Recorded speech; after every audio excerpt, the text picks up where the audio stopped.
चलिए छोटे, आज हम लोग एक और वीडियो लेकर आ गए हैं। क्लास 10th का मॉडल सेट 2 का हिंदी का ऑब्जेक्टिव क्वेश्चन का वीडियो है। अगर आप इससे पहले आप मॉडल सेट 1 का ऑब्जेक्टिव क्वेश्चन का वीडियो नहीं देखे हैं तो आप वो देख लीजिएगा, उसका लिंक डिस्क्रिप्शन में दिया रहेगा।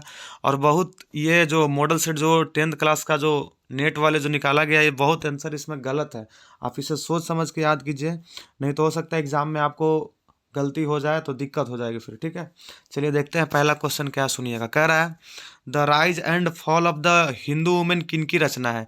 तो the rise end of the rise and fall of the Hindu women का ये रचना है डॉक्टर भीमराव अंबेडकर का, यानी क्वेश्चन नंबर 1 का ऑप्शन नंबर डी होगा। ठीक है, दूसरा कहता है सेन साहब की नई मोटर कार किस रंग की है। तो सेन साहब की नई मोटर कार अगर आप पढ़े होंगे तो आपको याद होगा, सेन साहब की नई मोटर कार काले रंग की थी। ठीक है, इसके बाद कहता है छोटे, मैक्स मुलर की दृष्टि में सर्वविध संपदा और प्राकृतिक सौंदर्य से परिपूर्ण देश भारत है। परिपूर्ण देश कौन सा है। तो आप पढ़े होंगे तो आपको याद होगा, परिपूर्ण देश भारत है। याद रखिएगा, क्वेश्चन उल्टी करके ही पूछता है कि मैक्स मुलर के दृष्टि में भारत कैसा देश है। तो आप याद रखिएगा, सर्वविध संपदा और प्राकृतिक सौंदर्य से परिपूर्ण देश है। ठीक, इसके बाद कहता है क्वेश्चन नंबर 4 कह रहा है मनुष्य में जो घृणा है जो अनायास बिना सिखाए आ जाती है, वह पशुत्व का घोतक है, और अपने को संयत रखना, दूसरे को मनोभावों का आदर करना मनुष्य का स्वधर्म है। यह पंक्ति किस शीर्षक पाठ से लिखा गया। तो ये पंक्ति अगर आप पढ़े होंगे तो आपको याद होगा, ये पंक्ति लिखा गया नाखून क्यों बढ़ते हैं से। नाखून क्यों बढ़ते हैं से ये लिखा गया। ठीक है, इसके बाद कह रहा है कि मेंडलीफ किसकी रचना है। मेंडलीफ किसकी रचना है। तो मेंडलीफ गुणाकर मूल्य की रचना, याद रखिएगा, मेंडलीफ गुणाकर मूल्य की रचना है। ठीक, इसके बाद कह रहा है देवगिरी के यादव शासकों के लेख किस लिपि में है। देवगिरी के यादव शासकों के लेख किस लिपि में है। नंदी नागरी में कि ब्राह्मी में कि खरोष्टी में कि इनमें से कोई नहीं। तो आप पढ़े होंगे तो आपको याद होगा, देवगिरी के राजा लोग नंदी नागरी इस्तेमाल किए, जो दक्षिण भारत के थे। याद रखिएगा। इसके बाद कह रहा है लेखक अमरकांत को किस लेखन के लिए साहित्य अकादमी पुरस्कार प्राप्त हो चुका है। मतलब किस लेखन के लिए उनको साहित्य अकादमी प्राप्त मिल चुका है। तो कथा लेखन के लिए, याद रखिएगा, कथा लेखन के लिए उनको साहित्य अकादमी प्राप्त हो चुका है। ठीक, इसके बाद कह रहा है बहादुर कैसा लड़का था। तो आपको याद होगा, बहादुर बदमाश था कि शरारती था, कि कमजोर था, कि हंसमुख और मेहनती। तो हंसमुख और मेहनती लड़का था बहादुर। याद रखिएगा। ठीक, इसके बाद क्या कहता है क्वेश्चन नंबर 9 कहता है जो महत्व ऐतिहासिक भौतिकवाद के लिए इतिहास का है, वही आलोचना के लिए साहित्य की परंपरा का है। यह पंक्ति शीर्षक पाठ की है। मतलब ये लिख रहा है परंपरा के बारे में लिख रहा है, तो निश्चित है कि ये परंपरा के मूल्यांकन का होगा। ये आप याद रखिएगा। ठीक है, इसके बाद क्या कहता है सुनिए, कह रहा है कौन आमलेट नहीं खाता था। मतलब ये बात मछली में कौन आमलेट आमलेट नहीं खाता था, ये मछली के नहीं है, सॉरी। तो इसमें हो जाएगा चाचा जी की पंडित बिरजू महाराज की बाबूजी की शंभू महाराज। कौन आमलेट नहीं खाते थे। तो आमलेट बाबूजी नहीं खाते थे। मतलब किसके बाबूजी, पंडित बिरजू महाराज के। याद रखिएगा। ठीक, इसके बाद कह रहा है अशोक वाजपेयी के पिता का क्या नाम था। तो आप पढ़े होंगे, आपको याद होगा, अशोक वाजपेयी का पिताजी का नाम था परमानंद वाजपेयी। ठीक है, इसके बाद कह रहा है विल्लानौ क्या है। तो विल्लानौ एक, अगर आप पढ़े होंगे तो फ्रांस का शहर है, कि फ्रांस का मंदिर है, कि फ्रांस का मस्जिद है, कि फ्रांस का छोटा सा गांव है। तो विल्लानौ फ्रांस का एक छोटा सा गांव है। याद रखिएगा। ठीक है, इसके बाद कह रहा है लेखक को गीले कपड़े में देखकर कौन नाराज हुई। तो लेखक को गीले कपड़े में देखकर उसकी दीदी नाराज हुई। याद रखिएगा, यानी ऑप्शन नंबर बी होगा। ठीक है, इसके बाद कह रहा है लेखक यतीन्द्र मिश्र का जन्म कब हुआ था। तो लेखक यतीन्द्र मिश्र का जन्म हुआ था 1977 ईस्वी में। 1977 ईस्वी में उनका जन्म हुआ था। याद रखिएगा। कह रहा है कि जीवन के आरंभिक दिनों में बिस्मिल्लाह खां को संगीत के प्रति आसक्ति कैसे हुई। तो जीवन के आरंभिक दिनों में बिस्मिल्लाह खां को संगीत के प्रति आसक्ति गिरजा देवी के संगीत से हुई थी। आप याद रखिएगा, ऑप्शन नंबर ए होगा। ठीक, इसके बाद कह रहा है, अब कह रहा है कि काशी किसकी पाठशाला है। तो आपको बताया भी गया होगा, काशी संस्कृति की पाठशाला है। याद रखिएगा, बहुत ज़्यादा पूछता है क्वेश्चन। कह रहा है राष्ट्रपिता महात्मा गांधी का जन्म कब हुआ था। तो आपको ये तो ऐसे भी याद होगा सभी बच्चों को, क्योंकि राष्ट्रपिता महात्मा गांधी का जन्म हुआ था 1869 ईस्वी में। ठीक है, याद रखिएगा। और ऐसे एग्ज़ाम ये हाँ 1877, हम इसमें मॉडल सेट में थोड़ा सा गलती इसमें दे चुका है। ठीक है, याद रखिएगा। कह रहा है कि गांधी जी को महात्मा किसने कहा। तो गांधी जी को महात्मा कहा गया था रविंद्रनाथ टैगोर जी के द्वारा। रविंद्रनाथ टैगोर जी के द्वारा। याद रखिएगा। कह रहा है किसका विवादास्पद महाभारत पहले प्रस्तुत किया गया था। तो पीटर ब्रूक का विवादास्पद महाभारत सबसे पहले प्रस्तुत किया गया था। ठीक, इसके बाद कह रहा है बिरजू महाराज सबसे बड़ा एग्जामिनर या जज किसे मानते थे? तो पंडित बिरजू महाराज सबसे बड़ा जज या एग्जामिनर अपने अम्मा को मानते थे, याद रखिएगा। ठीक, कह रहा है कि द का उच्चारण स्थान क्या होता है? तो द का होता है लिरतुल स्थानम दंता, याद रखिएगा, द का उच्चारण स्थान होता है दंत। ठीक, इसके बाद कह रहा है निश्चल शब्द का संधि विच्छेद क्या होगा? तो निश्चल का होगा निह जोड़ छल। ठीक, इसके बाद कह रहा है निम्न में शुद्ध शब्द कौन सा है? स्मारण की, मैथिली की, अनधिकार की, वाहनी। तो इसमें मतलब कि अशुद्ध शब्द चुनना, सॉरी शुद्ध शब्द चुनना है, जो शुद्ध कौन लिखा गया, सही कौन लिखा गया? तो सही अनाधिकार भी गलत है। इसके बाद अनाधिकार के बाद मैथिली भी आपका गलत लिखा गया है, मैथिली होता है मैथिल लिखा गया। इसके बाद स्मारण भी गलती, यानी वाहनी सही है, ऑप्शन नंबर डी होगा। ठीक, इसके बाद कह रहा है कि मई शब्द कौन सा संज्ञा है? जातिवाचक है कि व्यक्तिवाचक कि भाववाचक कि समूहवाचक? तो मई है, एक स्पेशल माँ है, इसीलिए मई होगा व्यक्तिवाचक। ठीक, कह रहा है कि अपराध शब्द कौन लिंग है? स्त्रीलिंग है कि पुल्लिंग है कि उभय लिंग है कि इनमें से कोई नहीं?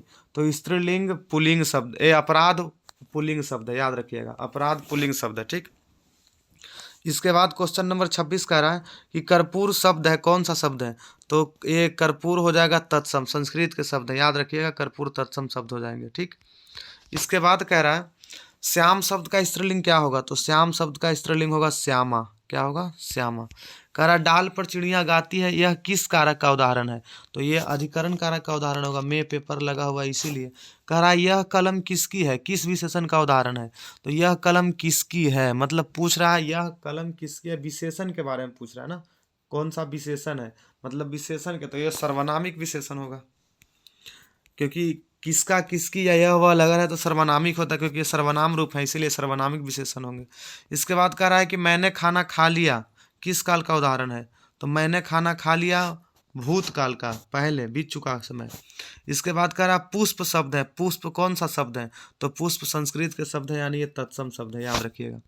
इसके बाद कह रहा ऐसे शब्द जो यौगिक तो होते हैं पर अर्थ के विचार से अपने सामान्य अर्थ को छोड़ किसी परंपरा से विशेष अर्थ के परिचायक हैं, कहलाते हैं, मतलब अपने अर्थ को छोड़कर दूसरे अर्थ को देते हैं, तो वो होते हैं रूढ़, तो नहीं होते यौगिक, यौगिक भी नहीं होते, योगरूढ़ शब्द होते हैं, याद रखिएगा।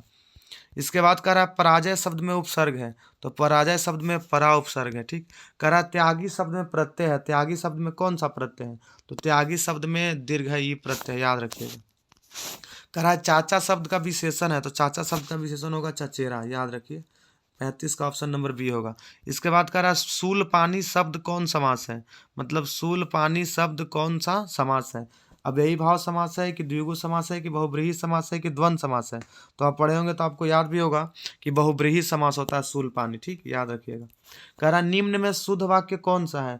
राम ने पुस्तक खरीदा कि राम पुस्तक खरीदा कि राम ने पुस्तक खरीदी कि राम, इसमें से कोई नहीं। तो ये पुल्लिंग है, तो राम ने पुस्तक खरीदा सही होगा, खरीदी नहीं होगा, राम ने पुस्तक खरीदा। ठीक, इसके बाद कह रहा द्रव्यवाचक संज्ञा का उदाहरण है, द्रव्यवाचक कौन सा संज्ञा हो सकता है? तो द्रव्यवाचक संज्ञा होगा दूध, याद रखिएगा। कह रहा उसने अपने भाई का घर खरीदा, किस वाक्य का उदाहरण है? मतलब सरल वाक्य की, मिश्र वाक्य, संयुक्त वाक्य, इनमें से कोई नहीं। तो उसने अपने भाई का घर खरीदा, तो ये सरल वाक्य होगा, कौन सा? सरल वाक्य, उसने अपने भाई का घर खरीदा, तो सरल वाक्य होंगे। इसके बाद कह रहा सजीव शब्द का विलोम होता है, तो ये तो सबको पता होता है, सजीव शब्द का विलोम होता है निर्जीव। कह रहा जपू जी किसकी रचना है? तो जपू जी रचना है गुरु नानक की, याद रखिएगा, ये बहुत बार पूछा भी है क्वेश्चन। कह रहा जटा मुकुट तन भस्म लगाई वसन छोड़ी तन नग्न भया, मतलब जटा को लगा, जटा बढ़ाया, मुकुट पहना, शरीर में भस्म भी लगाया, वसन को छोड़कर नग्न भी हो गया, किस कविता की पंक्ति है? तो ये तो राम नाम बिनु बिरथे जग जन्मा गुरु नानक द्वारा लिखित पद के है, जटा मुकुट तन भस्म लगाया वसन छोड़ तो वसन छोड़ी तन नग्न भया। इसके बाद क्वेश्चन नंबर 43 कर रहे हैं रसखान रचित प्रेम वाटिका किस प्रकार की रचनाएं हैं? मतलब प्रेम वाटिका में धार्मिक बात लिखी गई है कि कारुणिक की, भक्ति परक की, प्रेम निरूपण संबंधी? मतलब कि अगर हम इसमें प्रेम वाटिका का चर्चा कर रहे हैं तो इसमें प्रेम के ही बारे में लिखा गया है, प्रेम का बगीचा, इसलिए इसमें प्रेम के बारे में ज़्यादा चर्चा है। ठीक, प्रेम निरूपण संबंधी लिखा गया। कह रहा है इनमें से किनका सवैया और धनाक्षरी अत्यंत प्रसिद्ध है? मतलब ये सवैया और धनाक्षरी अत्यंत प्रसिद्ध है, घनानंद का कि प्रेमघन का, गुरु नानक का, कि इनमें से कोई नहीं? तो घनानंद का सवैया ज़्यादा प्रसिद्ध है, याद रखिएगा। ठीक है। इसके बाद कह रहा है रसिक समाज की स्थापना किसने की थी? तो रसिक समाज का स्थापना किया था बद्रीनारायण चौधरी। कितना में? 1872 में किया था। इसके बाद कह रहा है वीणा किनकी रचना है? मतलब वीणा किनका लेखन है? तो वीणा सुमित्रानंद पंत जी का लेखन है, याद रखिएगा। कह रहा रामधारी सिंह दिनकर का जन्म कब हुआ था? तो आपको याद भी होगा, रामधारी सिंह दिनकर का जन्म हुआ था 23 सितंबर 1908 ईस्वी में। ठीक, याद रखिएगा। इसके बाद फिर क्या कहता है, क्वेश्चन नंबर 48 का रहा है अपने सामने शीर्षक काव्य संग्रह किनकी रचना है? तो अपने सामने लिखा गया कुंवर नारायण की। ठीक है। कह रहा बूढ़ा चौकीदार वृक्ष कहाँ मिलता था? तो बूढ़ा चौकीदार वृक्ष घर के दरवाजे पर मिलता था तैनात। इसके बाद कह रहा तुर्की के महाकवि हिकमत की कविताओं का अनुवाद वीरेंद्र डंगवाल ने किस भाषा में किया है? मतलब वीरेंद्र डंगवाल बीजाक्षर में किया है कि वनलता सेन में किया है कि पहला पुस्तिका में किया है कि झरा पलक में? तो कवि वीरेंद्र डंगवाल ने उसका अनुवाद पहला पुस्तिका में किया है, याद रखिएगा, ये क्वेश्चन भी पूछेगा। ठीक। इसके बाद कह रहा है रेनर मारिया रिल्के की माता का क्या नाम था? तो रेनर मारिया रिल्के की माता का नाम था सोफिया, याद रखिएगा। कह रहा है किनकी आरंभीय काव्य प्रकृति और सौंदर्य के संवेदनशील अभिव्यक्तियों से परिपूर्ण है? मतलब काव्य जिनका प्रकृति और सौंदर्य के अभिवेदनशील अभिव्यक्तियों से परिपूर्ण है, किनका? सुमित्रानंद पंत का कि रस खान का कि गुरु नानक का कि घनानंद का? तो आप पढ़े होंगे तो आपको याद होगा सुमित्रानंदन पंत का जो प्राकृतिक और सौंदर्य संवेदनशील है वो अभिव्यक्ति से एकदम परिपूर्ण है। ये प्रकृति के बारे में ज़्यादा चर्चा करते हैं सुमित्रानंदन पंत। इसके बाद कह रहा है कवि प्रेमघन के अनुसार भारत में आज कौन सी वस्तु नहीं देती है? बेरोजगारी की भारतीयता की अंग्रेजी भाषा की उर्दू भारतीयता नहीं दिखाई देती है। इसके बाद कह रहा है कवि कवि गुरु नानक के अनुसार इस दुनिया में राम नाम कीर्तन के बिना क्या व्यर्थ है? तो राम नाम कीर्तन के बिना कर्म व्यर्थ हैं कि रिश्ते नाते की जन्म और जीवन की परिवार? तो अगर हम इनके नाते पर देखें तो ऐसे तो कर्म तो बेकार है, लेकिन जन्म और जीवन इन्होंने बताया है, क्योंकि इन्होंने कहा है कि राम नाम बिनु बिरथे जगी जन्मा। मतलब राम नाम के बिना इस जीवन में जन्म बेकार है। उसके बाद कह रहा है उत्तर प्रियदर्शी शीर्षक नाटक किसकी रचना है? तो मतलब उत्तर प्रियदर्शी किनकी रचना है? तो सच्चिदानंद हिरानंद वत्स्यायन अज्ञेय जी का रचना है उत्तर प्रियदर्शी, याद रखिएगा। जनता की रोके रहा समय में ताव कहा वह जिधर चाहती काल उधर ही मूर्ति है। प्रस्तुत पंक्तियां किस कविता से उद्धृत है? तो जनतंत्र का जन्म से लिखा गया है। जनता की रोके राह समय के दो राह बताए गए थे। एक समय का रथ का घर घर नाद सुनो, नहीं तो जनता आती है सिंहासन खाली करवाएगी।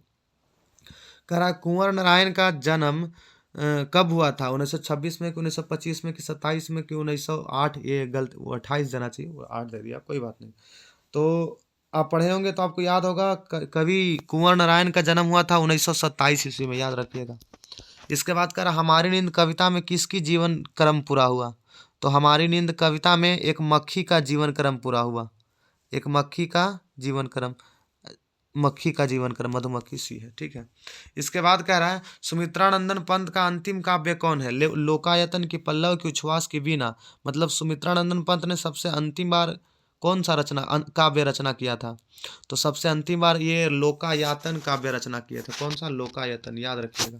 कह रहा है मानव का रचा हुआ सूरज मानव को भाप बनाकर सोख गया, यह पंक्ति किस कविता से उद्धृत है? तो ये हिरोशिमा से, परमाणु बम जिनका लेखक एक कवि हैं अज्ञेय जी। कह रहा जो पुरुष कविता रचता है उसके लिए एक शब्द क्या होगा? मतलब जो पुरुष कविता को लिखता है तो कवि कहलाएगा, और कहानी को लिखने वाला लेखक कहलाता है, पत्र को लिखने वाला पत्रकार, और ये तो अभिनय दिखाने वाला होता है अभिनेता ना। इसके बाद कह रहा एक आंख से देखना मुहावरे का अर्थ क्या होता है? मतलब प्रतिकूल कार्य की कसर न छोड़ना, कि चैन मिलना, कि बराबर मानना। एक आंख से देखना, तो एक आंख से देखना अगर आप देखे होंगे तो प्रतिकूल कार्य होता है एक आंख से, मतलब एक दूसरे के समान कर। ठीक। अब इसके बाद क्या कह रहा है? कह रहा है ये एक आंख से यारा लवा क्या है? उसमें व्यंजन है कि अंतस्थ व्यंजन है कि स्पर्श व्यंजन है? तो आप पढ़े होंगे, आपको याद भी होगा, यारा लवा है जो अंतस्थ व्यंजन है। ठीक।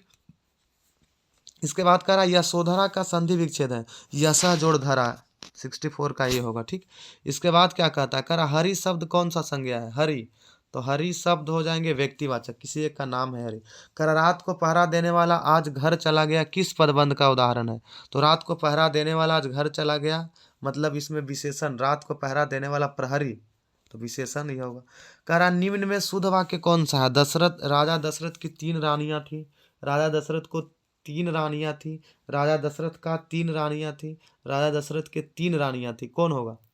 मतलब की को का, ये मतलब इसमें थोड़ा थोड़ा अंतर किया है ये कारक चिन्ह से। आप बताइए, अगर आपको पता होगा तो आप बता सकते हैं कि राजा दशरथ के 3 रानियां थी, ये होगा ऑप्शन नंबर डी सही होगा। ठीक, याद रखिए, ये सब गलत है। कह रहा है सब धन किस विशेषण का उदाहरण है? सब धन विशेषण पूछ रहा है, तो सब धन अगर होंगे तो आपके हो जाएंगे परिमाण, ये परिमाण बोधक विशेषण हो जाएंगे। ठीक, याद रखिएगा।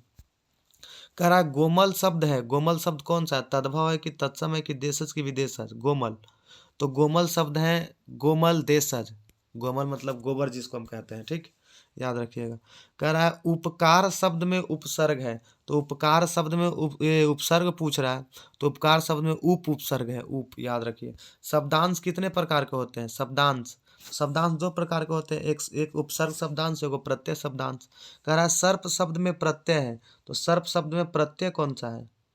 तो सर्प शब्द में अगर आप ये प्रत्यय होगा तो अप्रत्यय है, याद रखिए अ। कह रहा है अपमान शब्द का विशेषण होगा, तो अपमान शब्द का विशेषण होगा अपमानित। ठीक, कह रहा है सभापति शब्द में कौन सा समास है?